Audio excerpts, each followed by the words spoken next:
Mister Sushil Modi, आप बोलिए। सभापति महोदय, मैं केंद्रीय बजट के पक्ष में बोलने के लिए खड़ा हुआ हूं। सभापति महोदय, पूरी दुनिया में ऐसा वैश्विक संकट पैदा हुआ जिसमें 90% से ज़्यादा दुनिया के देशों की जो जीडीपी थी उसमें गिरावट आ गई, कॉन्ट्रैक्शन आ गया। और मैं प्रधानमंत्री जी को धन्यवाद देना चाहूँगा जिन्होंने कहा कि जान है तो जहान है। प्रधानमंत्री जी ने कहा कि GDP growth will recover from temporary shock of pandemic but human lives that are lost cannot be brought back. अर्थव्यवस्था के सदमे से तो देश उबर सकता है, दोबारा पटरी पर अर्थव्यवस्था लौट सकती है, परंतु जिंदगी को लौटा कर नहीं लाया जा सकता है। सभापति महोदय, इस देश में प्रधानमंत्री जी ने स्ट्रिंजेंट लॉकडाउन लागू किया।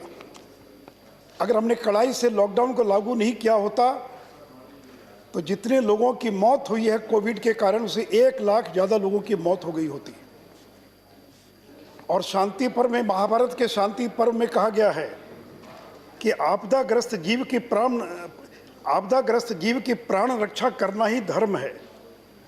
और इसलिए कोविड के दौरान लॉकडाउन के बावजूद short term pain for long term gain, और फिर जब लॉकडाउन में थोड़ी शिथिलता आई, शिथिल किया गया, तो प्रधानमंत्री जी ने कहा जान भी है जहान भी है, saving lives and saving livelihoods. इसलिए हम लोगों ने जहाँ एक और गरीबों की चिंता की, उनके रोजगार की भी चिंता की। और सभापति महोदय, इस बजट का स्वागत अर्थ जगत ने किस प्रकार से किया है। 22 बंदूकों की सलामी के साथ इस देश के स्टॉक एक्सचेंज ने इस बजट का स्वागत किया है। और जो सेंसेक्स है, इट शो टू 51,000, जो सेंसेक्स का फिगर था 51,000 करोड़ पार कर गया। निफ्टी 15,000। और 23 साल के बाद ये पहला अवसर था कि जब वित्त मंत्री के बजट भाषण के बाद highest single day gain on a budget day, इसके पहले जब चिदम्बरम साहब का 1997 में भाषण हुआ था, उस समय सिंगल डे बजट के दिन जो सेंसेक्स था उसमें हाईएस्ट उछाल आया था। और इतना ही नहीं सभापति महोदय, इस बजट को देश के अखबारों ने, देश के अर्थ जगत के लोगों ने किन सुर्खियों में इसका स्वागत किया है। एक ने कहा बोल्ड एंड रिफॉर्मिस्ट बजट, एक ने कहा FM brakes taboos, puts economy on turbocharge, FM takes on challenge with simple budget, Pant and Pujara, FM delivers a booster dose। एक ने कहा budget bets big on growth, एक ने कहा bold leap, no playing to gallery. एक अखबार ने headline दिया we have spent and we have spent. सभापति महोदय, मैं पिछले 25-30 साल से केंद्रीय बजट को देखता हूँ, लेकिन ये पहला बजट था जिसकी कहीं आलोचना मुझे दिखाई नहीं पड़ी। अब विपक्ष का काम तो आलोचना करना, वो तो करेंगे ही, अच्छी बात की भी आलोचना करेंगे। और मुझे सिब्बल साहब के बजट भाषण से बड़ी निराशा आई। मुझे लगा कि बहुत तर्क के साथ सरकार की आलोचना करेंगे, लेकिन मुझे तो घोर निराशा हुई सिब्बल साहब के पूरे भाषण को सुनकर।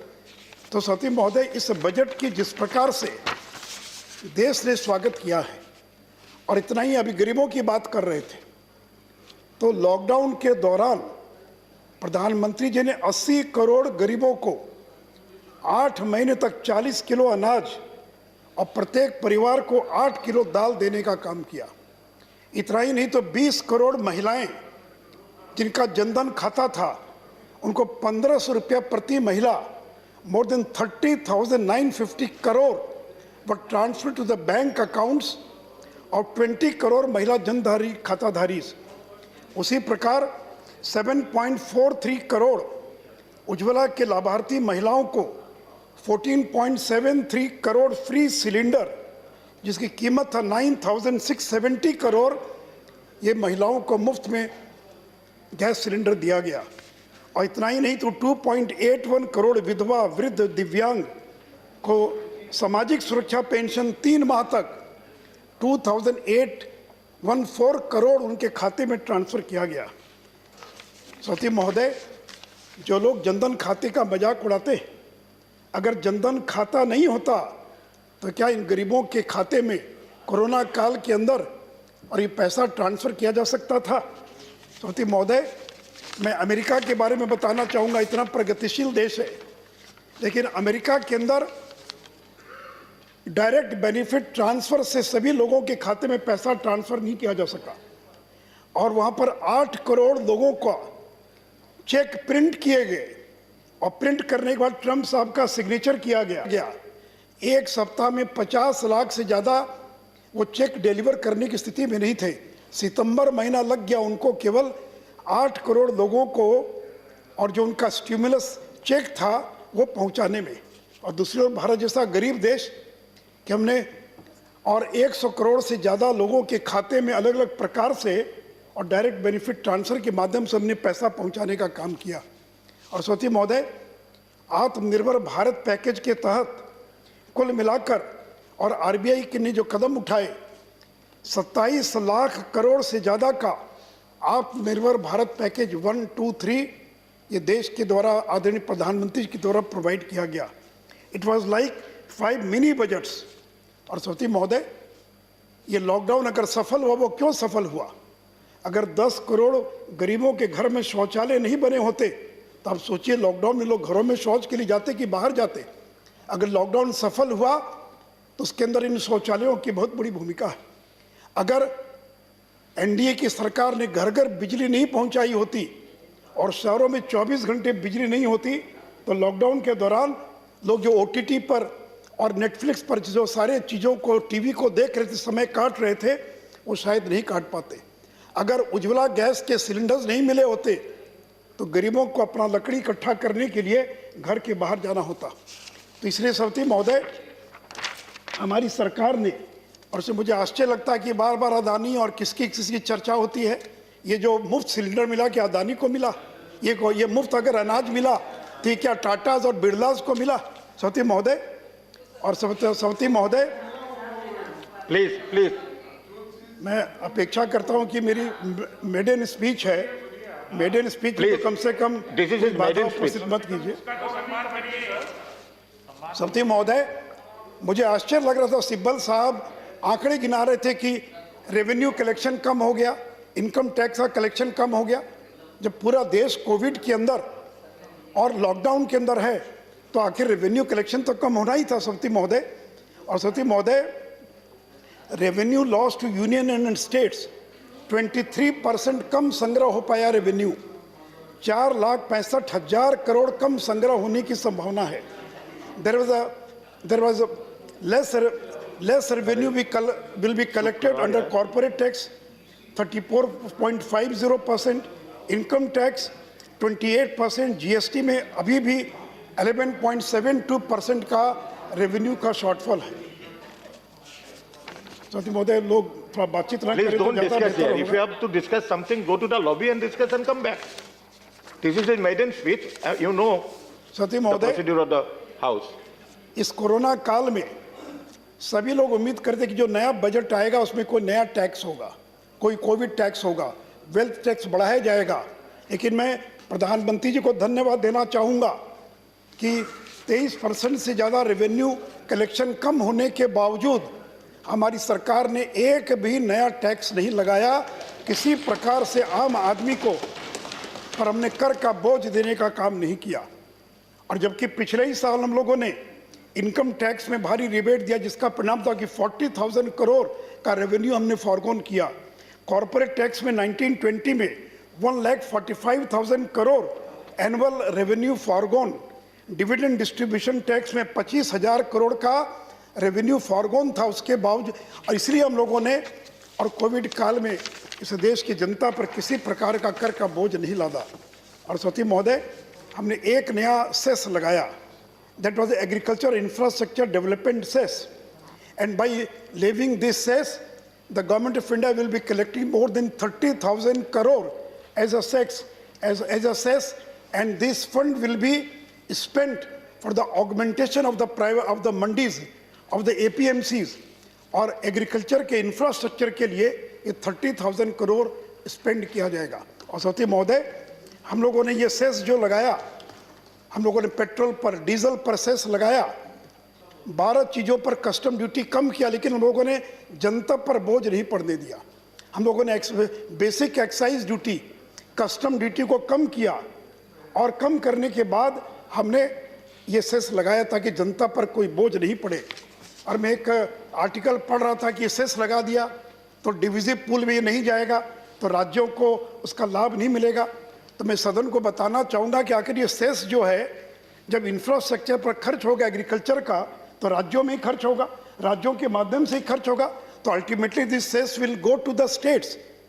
इसलिए यह कहना कि ये जो सेस है इससे और डिविजिव पूल में नहीं होने के कारण राज्यों को उसका नुकसान होगा। सभापति महोदय, अब एक चर्चा और ये वी शेप्ड रिकवरी और डब्ल्यू शेप्ड रिकवरी और यू शेप्ड रिकवरी। तो मैं बताना चाहूँगा सभापति महोदय कि आरबीआई की फाइनेंशियल स्टेबिलिटी रिपोर्ट, एनओसीज की फर्स्ट एडवांस एस्टीमेट और इकोनॉमिक सर्वे 2021, ये all have predicted it will we shaped recovery. We shaped recovery का मतलब कि जहाँ पर जीडीपी नीचे गया और फिर वो ऊपर की ओर बढ़ा, this is known as a V shaped recovery. सभापति महोदय, Q1 के अंदर जीडीपी कॉन्ट्रैक्टेड टू -23.9%, Q2 -7.5%, और अब Q3 में ये घटकर 0.1% रहने की संभावना है। और सभी लोगों ने इस बात का आकलन किया कि real GDP is estimated to contract by only 7.7% during 2021। और सचिव महोदय, ये वी शेप्ड रिकवरी है। और 21-22 के अंदर IMF ने प्रेडिक्शन किया है it will be 11.5% GDP growth in India. Economic survey ने भी 11% और आरबीआई की मॉनेटरी पॉलिसी स्टेटमेंट ने भी 10.5% रियल जीडीपी का और आकलन किया है। इसलिए सभापति महोदय, मुझे पूरा विश्वास है कि जुलाई के बाद जिस तरह से देश की अर्थव्यवस्था तेजी से ऊपर की ओर बढ़ रही है कि हम वी शेप्ड रिकवरी के साथ और फिर अर्थव्यवस्था को पुरानी पटरी पर लाने का काम करेंगे। और सभापति महोदय, इन्फ्लेशन नियंत्रण में रहेगा। और इतना ही नहीं, तो समय नहीं है कि अभी जनवरी माह के अंदर all indicators in improving power consumption, railway freight, GST collection, manufacturing capacity utilisation, manufacturing PMI and PMI service index, इन सबों में लगातार जो है और सुधार दिखाई पड़ रहा है। और जो कंज्यूमर प्राइस इंडेक्स है, that is also come down to 4.59% in the month of December, और food inflation is also come down from 9.5% to 3.41%। और सभापति महोदय, इस बजट की एक सबसे बड़ी और खासियत है कि transparent accounting, fiscal deficit is no doubt, fiscal deficit is 9.5%, but it is because there is a transparency in accounting method of budget and contingent जो borrowing थी उसको मूल बजट में और इंटीग्रेट कर दिया गया है। और सभापति महोदय, आपको मालूम है कि discontinue NSSF loan to FCI for food subsidy and accordingly provision made in RE 2021 and B 21-22। और सभापति महोदय, मैं माननीय निर्मला जी से आग्रह करूंगा कि new fiscal consolidation road map, एक नया fiscal consolidation road map Bharat सरकार को for the general states, it means for the states and the centre, and for the debt and fiscal deficit, उसके लिए एक new fiscal consolidation road map Bharat सरकार को तैयार करना चाहिए। और सभापति महोदय, अभी बार बार प्राइवेटाइजेशन का जिक्र हो रहा था।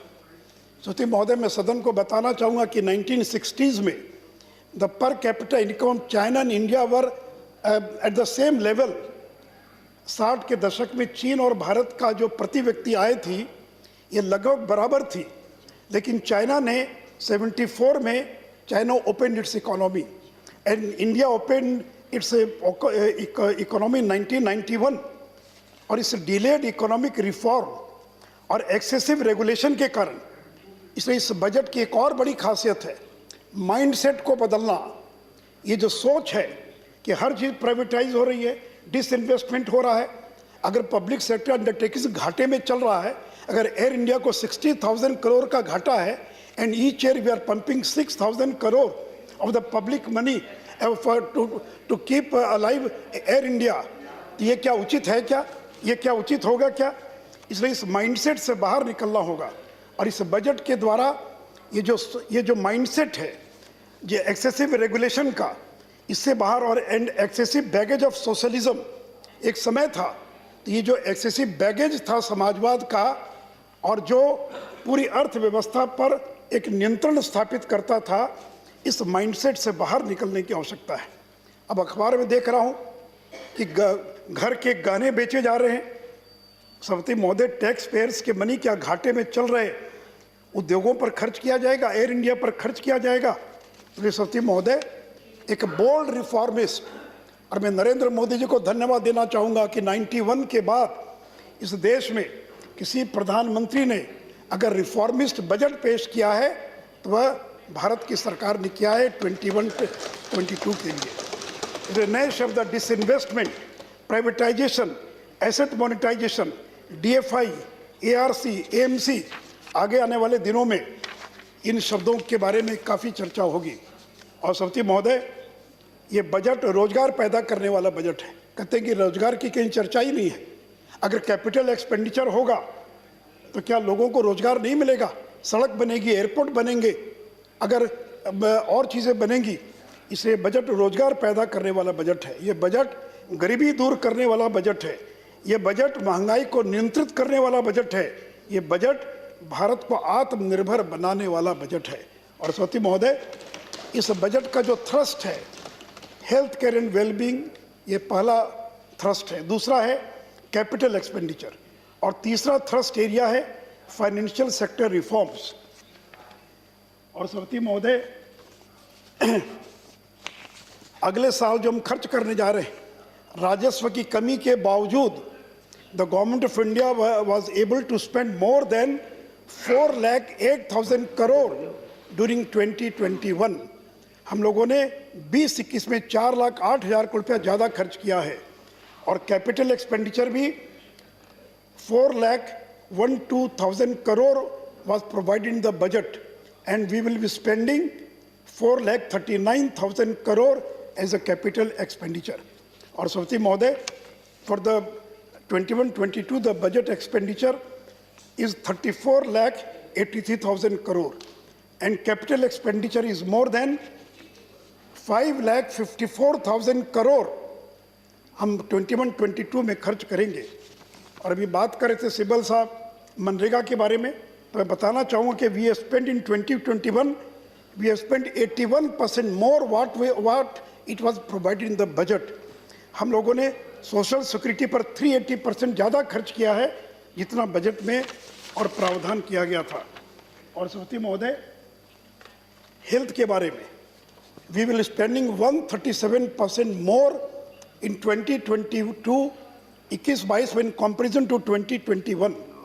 अब कुछ लोग मजाक कर रहे हैं, कहते हैं कि साहब हेल्थ, आप हेल्थ पर काम तो पानी पर खर्च कर रहे हैं, आप तो सैनिटेशन पर खर्च कर रहे हैं। तो मैं ये सदन से पूछना चाहूँगा कि health is not just about clinics, about hospitals, about labs, about doctors, about paramedics. WHO has stressed that water and sanitation were crucial for basic health care. Health is also about nutrition. Health is also about sanitation, about general cleanliness, clean air and water. और इसलिए हम लोगों ने आयुष पर अगले साल 21-22 में 40% ज़्यादा हम लोगों ने एलोकेशन किया है। For health and research 26.8 more allocation for 21-22, and for water and sanitation there is an increase of 346% for water and sanitation. उसी प्रकार for health and family 30% increase हम लोगों ने किया है। और सभापति महोदय, हेल्थ स्टेट सब्जेक्ट है। गवर्नमेंट ऑफ इंडिया 1/3 खर्च करती है, 2/3 खर्च जो हैं और स्टेट्स करते हैं। और मैं सदन को ये भी बताना चाहूँगा कि इस बार के बजट में we have provided 35,000 crore for vaccination of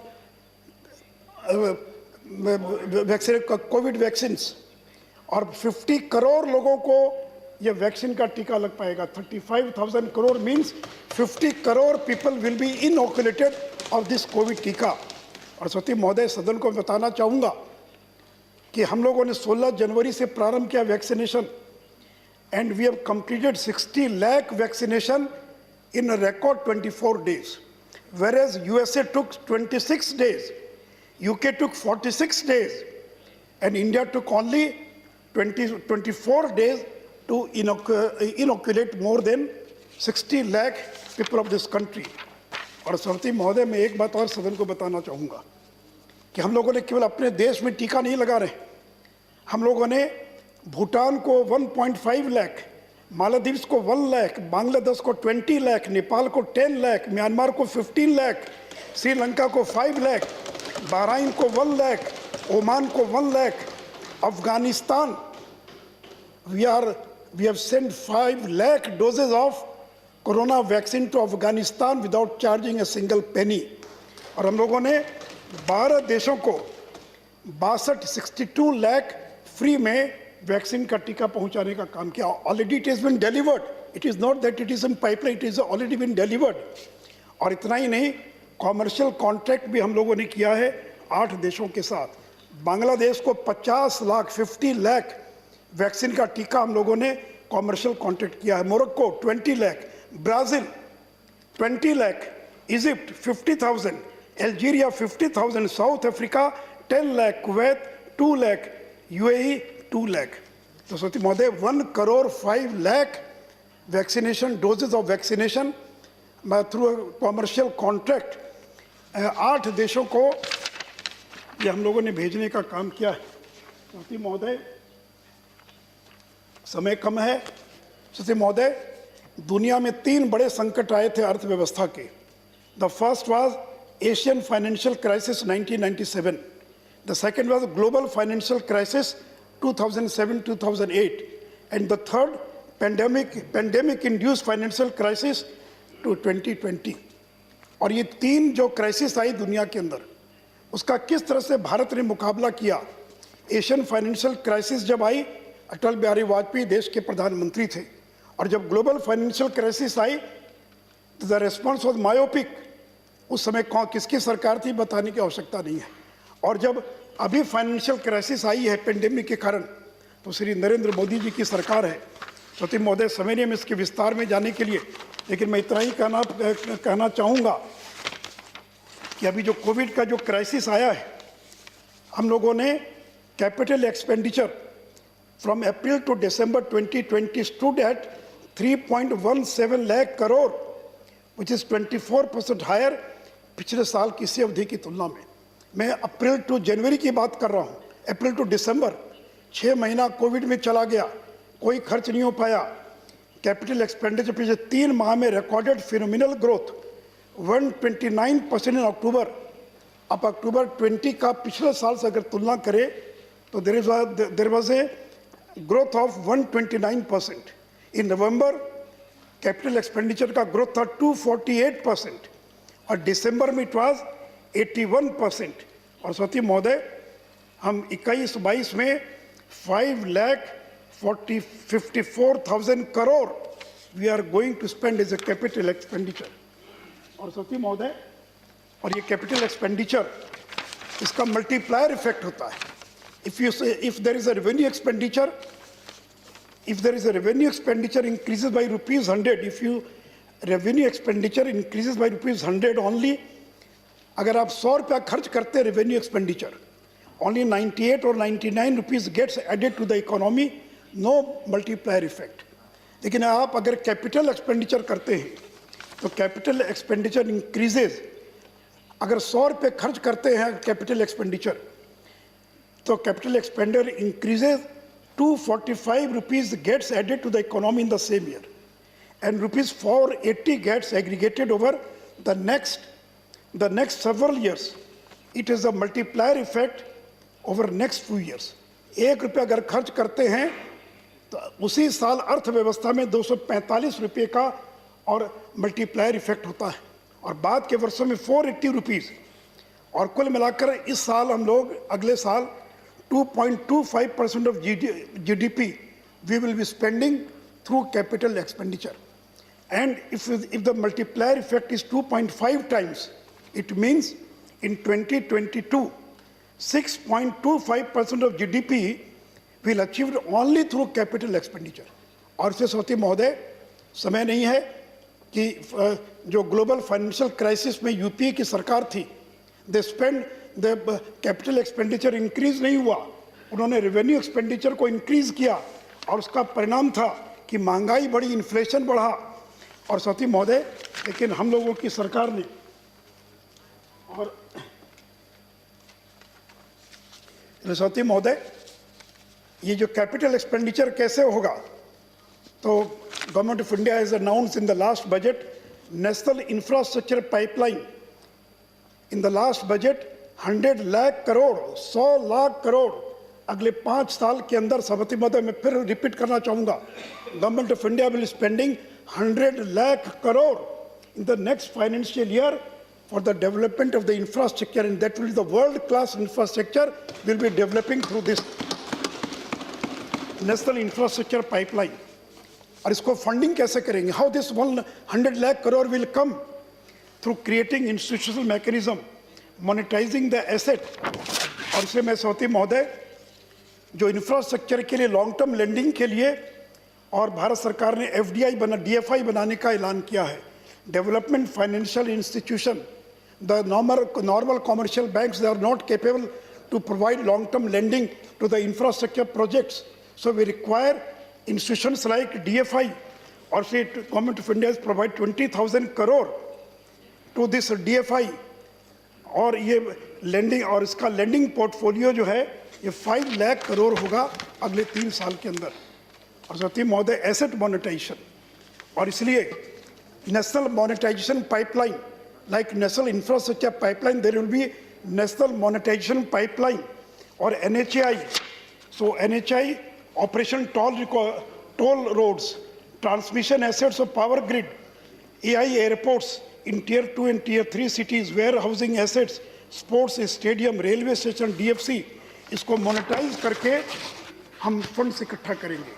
And debt financing of infrastructure investment trust and debt financing of real estate investment trust will allow debt financing by foreign portfolio investors.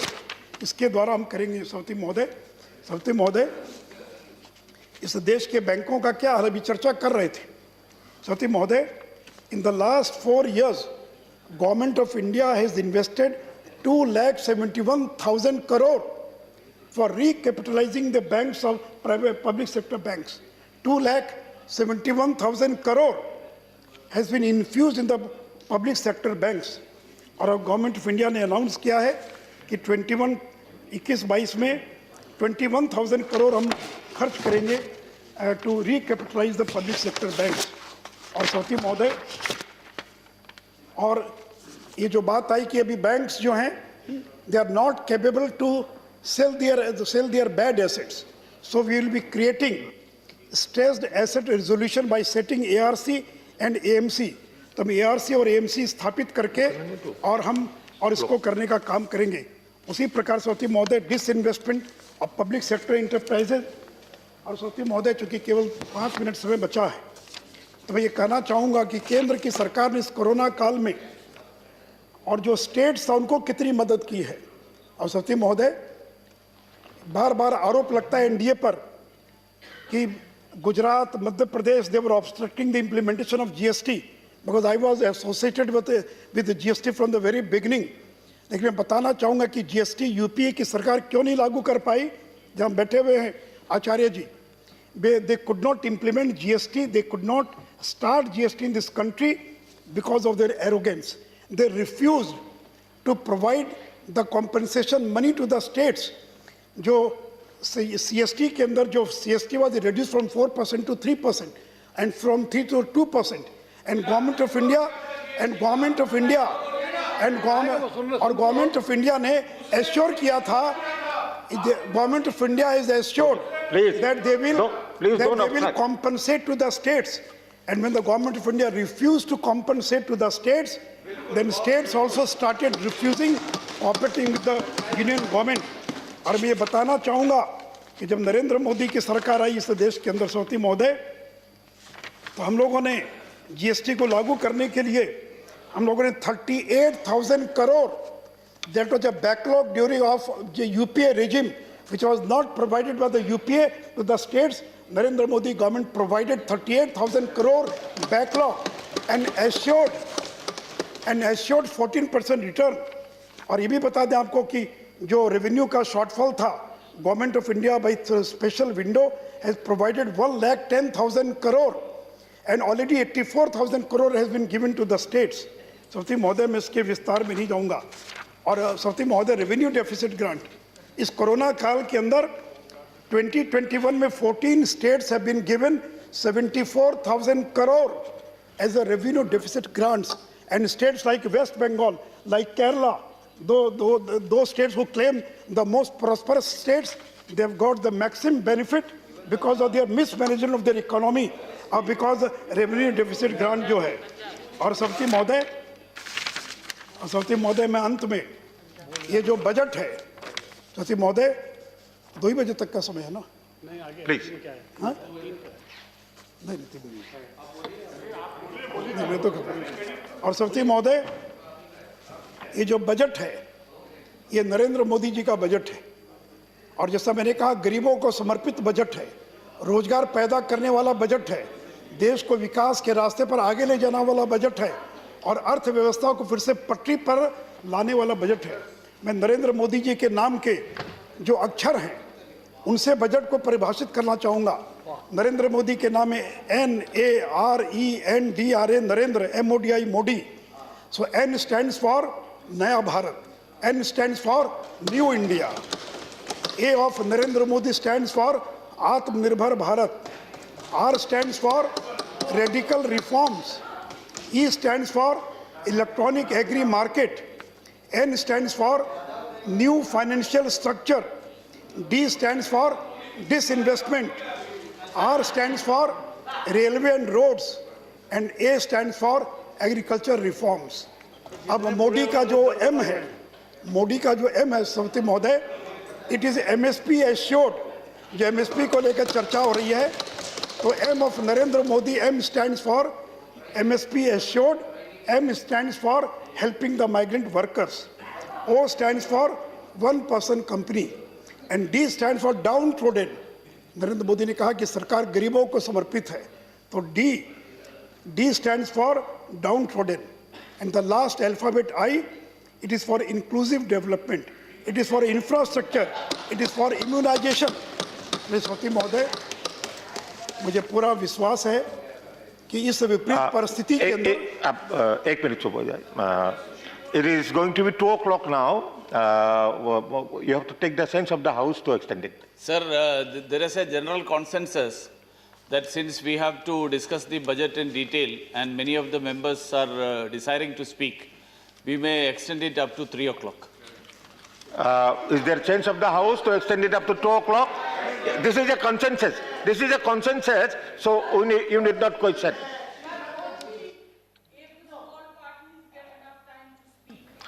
You speak to your leader, he will speak on behalf of you. Mr. Modi, please carry on.